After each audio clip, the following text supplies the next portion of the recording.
Hello, my name is James Vipan, and this is my informative speech on my trip to Ukraine and the Ukrainian wedding that took place there. It was my mother's second wedding.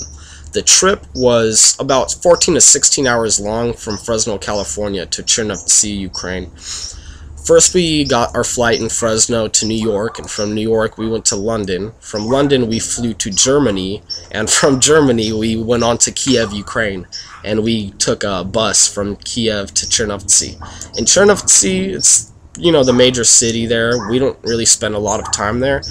My family lives in a village about 20 minutes outside of the city, so basically the whole time that I was there, I was in the village. There's a lot of farms and different things around the area, old Soviet buildings that have been abandoned for years. It was pretty interesting to see them.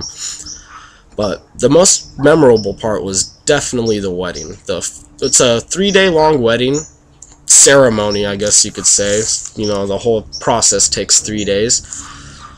So basically what happens is the first day my grandma goes out and gathers all of the family. Everybody comes to grandma's house and there's just a big celebration. Everybody's playing games and of course drinking, food everywhere. They had a huge tent pitched up so everybody could fit under, in case any weather happened. They could have the lights, a little bit more centered towards the family and different things like that. And most people end up spending the night that night because the church, it's basically down the street from my grandma's house. But in the morning, what they do is pretty much the same thing as before. Everybody goes out in the streets and they pretty much gather all of the family. But at this point, they go and meet at the church afterwards where, everybody's ready for the ceremony. The ceremony's pretty quick. It's Orthodox Catholic church, so basically they did like the walk around the table 3 times and then smash the cup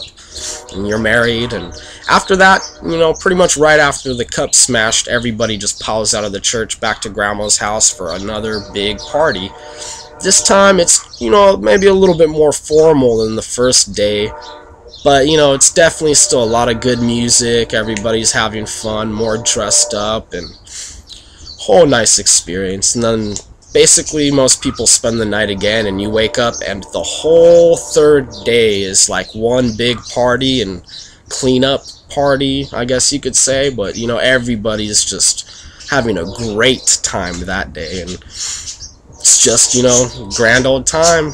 Everybody's playing games, and I think the funniest game that was played there was the groom, my dad. He was blindfolded and they had all the different women in the village go and sit on his lap, and he had to pretend to guess who his wife was and stuff.